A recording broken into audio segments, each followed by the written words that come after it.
So you are Frances, obviously, and so tell me a little bit.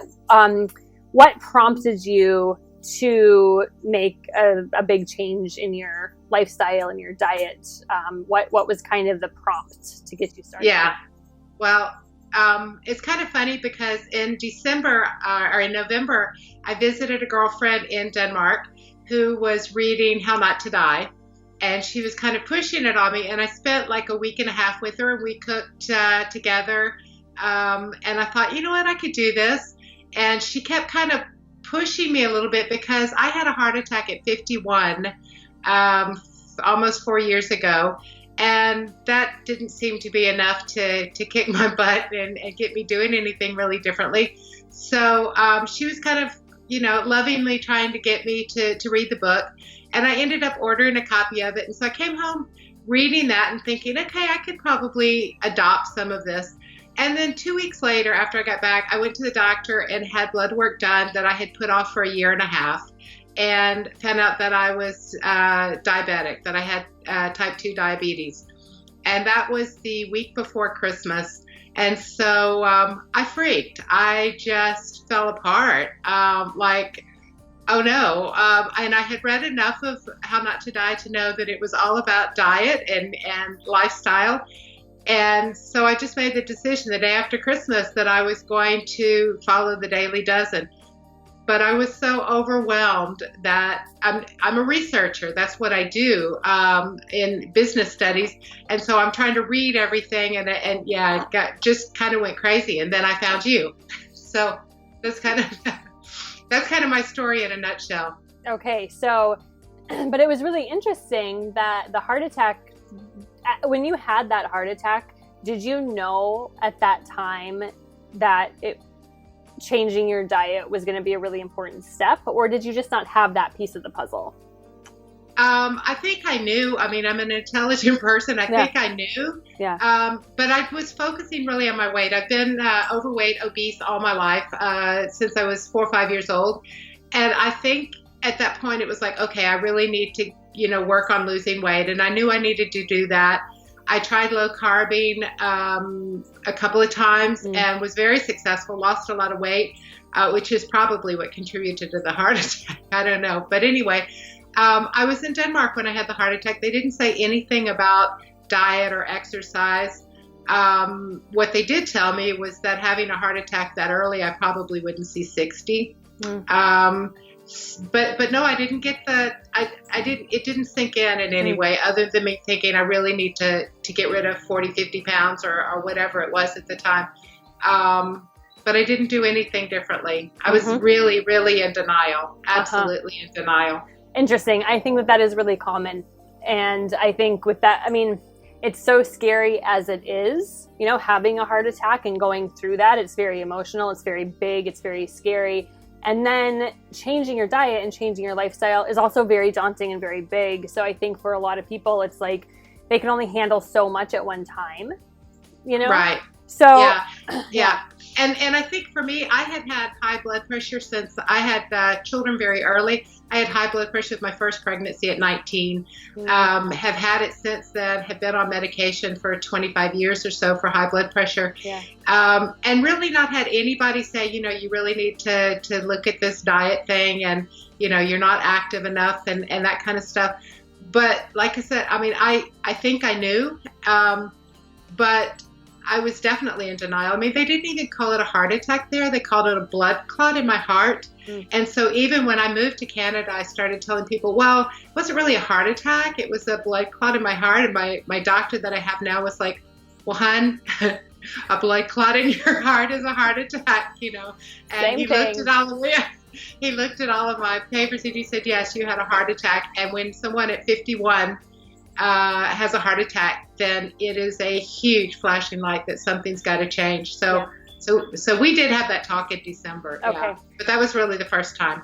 Okay. So then you find me and you get on the meal plans. Okay. So at this point now, going into this, we're going to get to all your results and how you're doing now in a minute, but I want to know kind of like going into this process, what were your hesitations or fears? You said that you were overwhelmed a little bit. What were some of those other struggles that you were facing once you made the decision to, okay, I have to clean my shit up? What were some of your fears or roadblocks kind of then putting that into action? Well, my doctor reiterated that I would not live long if I didn't, my blood sugar and my blood pressure were so high. Yeah. And he went through some of the details. So I think I just freaked out and thinking I can't do this. And I have a very busy work life, and we're here on temporary residency, and I'm under some pressure to make sure I get my years in so we can be here permanently. And like I said, I was overwhelmed, too much research in too short of amount of time. Yeah. But, I was reading these success stories in How Not to Die and a lot online. And there's a lot of conflicting information out there, low fat, high fat, low carb, high carb, all of that. So I think, I don't think I believed I could do it. But there was part of me that says that if you die trying, at least you've got to try. You've got to do something. And, so I think that's where I was going into it. Very, very committed and very, just absolutely, I have to do this because this is kind of funny, I think, funny, haha. I didn't want, if I was going to die early, I didn't want it to be something that was something that I caused or could have prevented. I wanted to at least give it that, say, okay, well, I did everything I could, you know. Makes sense. So that's where I was with it. Yeah, that makes perfect sense. And so many people don't know that heart attacks are preventable and heart disease is preventable. But I think that once you know, you're right. You think like, okay, well, if I'm going to go, I don't want it to be like of my own doing or because I could have done something and I didn't. And that is like a really powerful thought. So, okay, so at this point, it has been almost 7 months. Right, since you changed. So tell me now how are things for you? So tell me the success stories now from the past 6 or 7 well, months. I think the first success story was already about the second or third week that I was on the meal plans, because the whole feeling of being overwhelmed just disappeared. I felt like I can do this. I don't have to think about a half a cup of beans or 2 cups of this or that or how many nuts. If I follow the meal plans, plus eat my salad, plus eat my healthy breakfast, eat fruit and snacks, then I'm good to go. And I'm doing everything I can do. It was an enormous sense of relief that with all the other stuff I have going on in my life, that I don't have to worry about that. I have to make time for shopping. I have to make time for cooking. I have to make sure I eat it. And I've been on like automatic pilot with that in a good way. Yeah. I don't consider eating anything else because I have my food and it's what I want to eat and it's healthy and it's good. So that was the first major turning point. I was testing my blood 6 times a day in January. When I told my doctor that I wanted to try to get my blood sugar down without medication, he said yes and no. He would let me wait until 1st of April without introducing insulin, but that he wanted me on 2 diabetes medications because with my heart attack, I was at too big of a risk to not get it down very fast. So I agreed with that. I stayed on my blood pressure medicine. I went back for my blood test after the 3 months, the A1C, and it had gone from 13.8 in December to 7.1. So almost in half in 3 months. Wow. I love it. He was like, he said when he got my results in, he went all over the clinic saying, have you ever seen anything like this? Have you ever seen it? And so we dropped one of the metformin at that point and kept on the one that he said is really more intended to protect my heart from blood sugar swings and stuff. And that one I'm going off of at the end of this month because my new tests are in and I'm at 5.8. Yay! So I am absolutely not, according to the scales, even pre-diabetic. Amazing. So That's amazing. My blood pressure has never in my life been as low. It was 118 over 68. I was hospitalized 6 years ago with 240 over 160. So Wow. yeah, Wow. yeah. So you see why I was on the heavy drugs for that. I've been taking it 3 times a week, and it's good. My blood sugar has not been above 6 for 3 months now. Hmm. And I'm loving the food and loving Yeah. feeling great. Yeah, lost about 56 pounds since December. Wow. Yeah, so Wow. yeah. So there. I mean, that is all you need. I mean, I think that you're right. There's so much conflicting information out there. There's so much confusing information, and people get bombarded with it. But once you kind of decide, okay, I'm going to do this, and you see the results, it's like, what more do you need? You know, Right, I mean, right. I'm just so excited and happy for you. And you've done an amazing job putting it into practice and implementing it into your life, because that's the other thing. I mean, okay, you find this, you're going to try it, but then you have to do the work. And like, batching, you said, you have to make the time to grocery shop, you have to take the time to batch, and you have to do it. But you've really done it, and you've done an amazing job. But I'm just so proud of you that you have your life back. Me too. I mean, I've never felt better about myself and what I'm capable of. I mean, I've saved my life. And the funny thing about this is it has been so easy. People ask me all the time, don't you miss this? And I'm like, no, look how I'm eating. And I feel good psychologically about what I'm eating, but also physically. And my husband is now 100% whole food plant-based. All right. And it took him about 4 months to give up the butter and the cheese, but he was would eat the meals and say, wow, this actually tastes good, with surprise. And so he's on board. And I've been shocked at how easy it has been. I mean, people say, oh, you've worked so hard. Well, yeah, I have. But honestly, it's been super easy. And of course, I wish I'd known that 30 years ago, but I know it now. So that's right. great. And that's what counts. And it wasn't too late, I mean, and I think a lot of people think that it's just too late for them, and it never is too late. If you're breathing and if you're getting up every day, it's not too late to do this. And you're right. I mean, it when you do it the right way, and when you it's so easy to get bombarded, but when you just think about what it is in its essence, is it's eating whole plant foods and avoiding the rest, it really can't get much easier than that. No, it's very simple. yeah, it's very simple. Yeah, I eat this, I don't eat that. Right. And you just do it, and you don't have to try, and then the results just happen naturally, and that's just it. And you're really, I mean, I think that's really smart. You said, I don't have to think about how many, beans or how much of this I'm doing, and I think that that's part of that.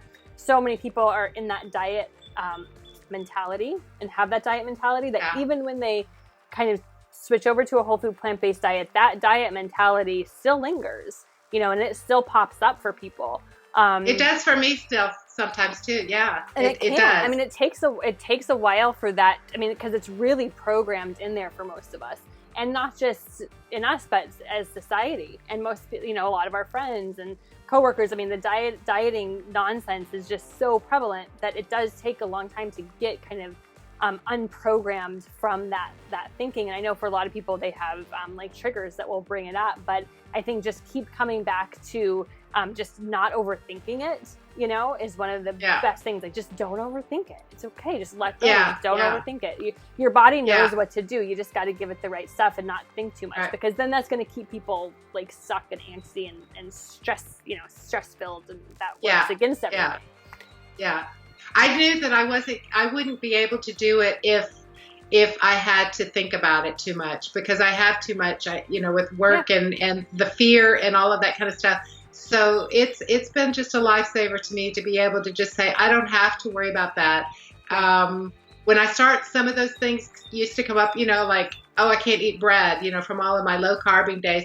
I've been on diet since I was probably 8, 9 years old. So, I mean, it's more natural to me to think about what I can't eat than what I can. Yeah. But now I don't even have to think about it. I just say, hey, it's on the meal plan. It's good. It's fine. Yeah, that's right. Molly says it's fine, so I can do this. I'm giving you a green light. That's it. You just got to follow along.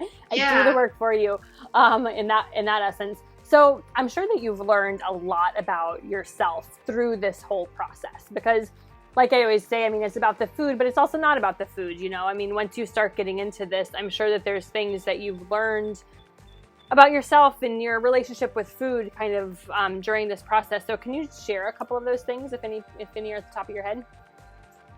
Well, I think, the first thing is that I can do anything I set my mind to, and I made up my mind and I did it. Yep. I felt that sometimes before I went and got my PhD after a horrible divorce and raising kids on my own and all that. So I was sort of like, hear me roar kind of stuff back then. Yeah. But I think that I've always depended on my brain. So being able to know that I could do this with my body and that I could take control of that, that's been huge.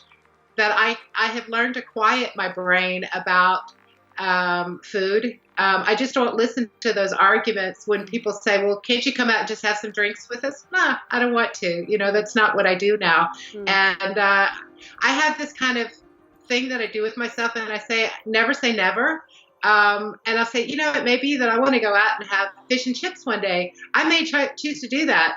And then every time I think, do I want to do that? I think, nah, I don't want to do that. And maybe I'll still be doing that 10 years down the road. Or maybe one day I'll decide, I want to have something else. I don't know. But the urge hasn't hit me yet, and I'm happy with that. But it's also just a peace of mind that I don't have to have this overthinking, and I don't have to struggle with myself. This is just who I am now. And of course, I feel good when I look in the mirror and when I try on clothes. And so yeah, I mean, it feels great. That's awesome. I think that you just said something really, really important. And I think for people watching this, I think it's a great takeaway is this is a lifestyle change. It's not a diet. And being able to give yourself permission to say, yeah, if I want ice cream, if I want fish and chips, I'll just go out and do it. Like, I'll give myself that. Because then all of a sudden, when you give yourself permission, it's like, oh, well, maybe I just wanted it before because I couldn't have it. Because you always want what you can't have.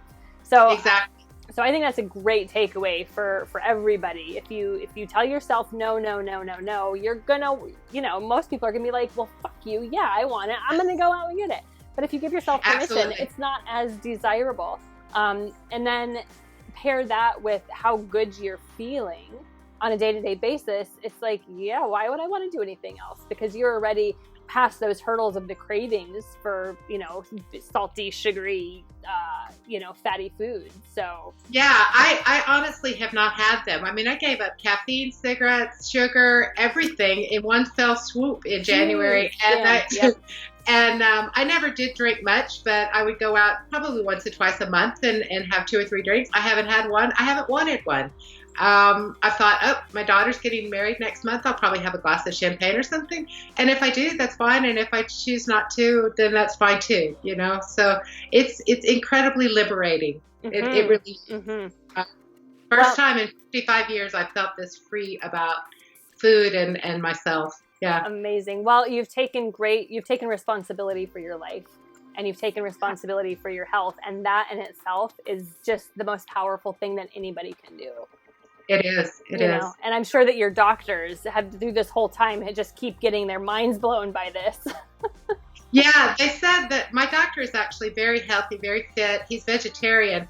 And he said that he still suggests to people that with lifestyle changes that they can make a difference. But he said 99.5% of the time, people will opt for the drugs. Mm-hmm. They just won't do it or feel they can't do it. And he says he sees them back in 3 months and the numbers are as bad or worse. And so yeah, damn, I feel good. That's right. And you are going to inspire so many people. The people in our private Facebook group are inspired. I'm sure that your family and your friends are inspired. And this journey is just the beginning for you. Because if you think about all this metamorphosis that's happened with you and all these changes, and it's only been 7 months? Not even quite 7 months. Yeah. I mean, not quite, yeah. Yeah. That's amazing. And things will just keep getting better and keep changing. So just by being you and just by doing this, you're going to inspire so many people, and you're going to inspire your doctor too, I hope so. I hope so. Yeah. So I think, just keep going with this. You're doing such an amazing job, and I'm just so proud of you. I mean, cutting out the cigarettes, I mean, just the cigarettes alone is huge. And then all of the food and the booze. I mean, this has really been an amazing year for you. Yeah, absolutely. Absolutely. Yeah. So, yeah. Well, this is so great, and I really am thank you for talking to me, because you said it Sure. initially. Yeah, I wasn't sure if I wanted to. I was like, no, you need to talk to me, and you're great. You're a natural, and you look beautiful, and I can Thank you. just feel like you're like health and vibrance from my screen. So just Great. keep up the amazing No, work. so I didn't feel like I had a choice. Of course, I had to agree to do it, but it's not really my thing. But I was like, of course I have to. Just like, of course I have to post when it's going great and when I'm struggling, because that's what helped me in the beginning, was seeing other people saying, how can I do this? And, we need to help each other. And your Facebook group is absolutely awesome. I've never seen such great support, and especially such a big group. But people they are solid. And when you're having a hard time, you go there, and there's somebody day or night. There's somebody there to help you and cheer you on. So it's amazing. It is amazing. And I think that because it's so good and loving and kind, it attracts those kind of people to it. And I'm a big believer in that. So I'm really glad that you're a part of that group, and just that it exists, because having that community is so important, because it reminds us that we're not alone and we are going through the same struggles. So you're right. It's a really powerful tool to just keep on track. And I would love it if we could all meet each other in person one day. Wouldn't that be amazing? Well, yeah, everybody was talking about coming to your house. Yeah, I know. I'll have to get a much bigger house. But maybe some kind of retreat someday would be great. But in the meantime, we have what we have. It's awesome. And I'm really happy for you, and I'm really excited for you. So keep us posted. And I love it when you email me updates, even if, because you've emailed me in the past, like, okay, struggling, don't know about this. And I'm like, okay, you can do this. So keep those updates coming. Keep posting in the private Facebook group. And I just couldn't be happier for you and more excited. So thank you for sharing. Thank you. It's been great talking to you. Yeah, it's been great. Yeah, thanks for doing it. Okay, bye. Bye-bye. Bye.